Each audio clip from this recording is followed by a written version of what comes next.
بسم الله الرحمن الرحيم. تبارك الذي بيده الملك وهو على كل شيء قدير،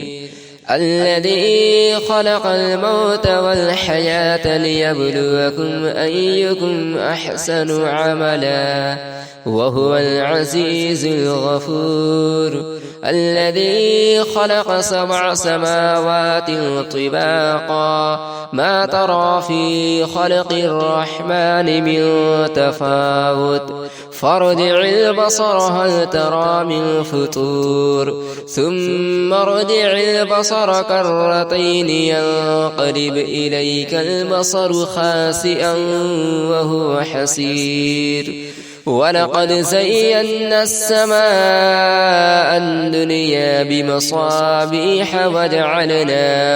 وجعلناها رجوما للشياطين وأعتدنا لهم عذاب السعير، وللذين كفروا بربهم عذاب جهنم وبئس المصير، إذا ألقوا فيها سمعوا لها شهيقا وهي تفور تكاد تميز من الغيظ، كلما ألقي فيها فوج سألهم خزنتها ألم يأتكم نذير، قالوا بلى قد جاءنا نذير فكذبنا وقلنا ما نزل الله من شيء إن أنتم إلا في ضلال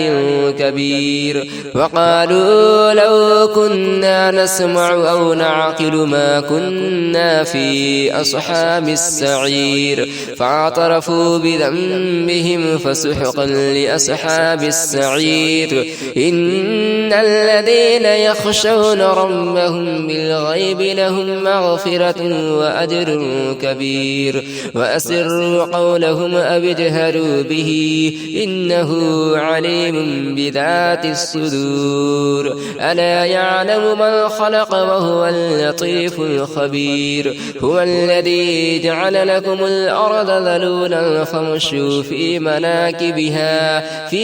مناكبها وكلوا من رزقه وإليه النشور، أأمنتم من في السماء أن يخسف بكم الأرض فإذا هي تمور، أأمنتم من في السماء أن يرسل عليكم حاصبا فستعلمون كيف نذير، ولقد كذب الذين من قبلهم فكيف كان نكير، أولم يروا إلى الطير فوقهم صافات ويقبضن ما يمسكهن إلا الرحمن إنه بكل شيء بصير، أم هذا الذي هو جند لكم ينصركم من دون الرحمن إن الكافرون إلا في غرور، أم هذا الذي يرزقكم إن أمسك رزقه بل لجوا في عتو ونفور، أفمن يمشي مكبا على وجهه أهدى أمن يمشي سويا على صراط مستقيم، قل هو الذي أنشأكم وجعل لكم السمع والأبصار والأفئدة قليلا ما تشكرون، قل هو الذي ذرأكم في الأرض وإليه تحشرون، ويقولون متى هذا الوعد إن كنتم صادقين، قل إنما العلم عند الله وإنما أنا نذير مبين، فلما رأوه زلفة سيئت وجوه الذين كفروا وقيل هذا الذي كنتم به تدعون، قل أرأيتم إن أهلكني الله ومعي أو رحمنا فمن يجير الكافرين من عذاب أليم، قل هو الرحمن آمنا به وعليه توكلنا فستعلمون من هو في ضلال مبين، قل أرأيتم إن أصبح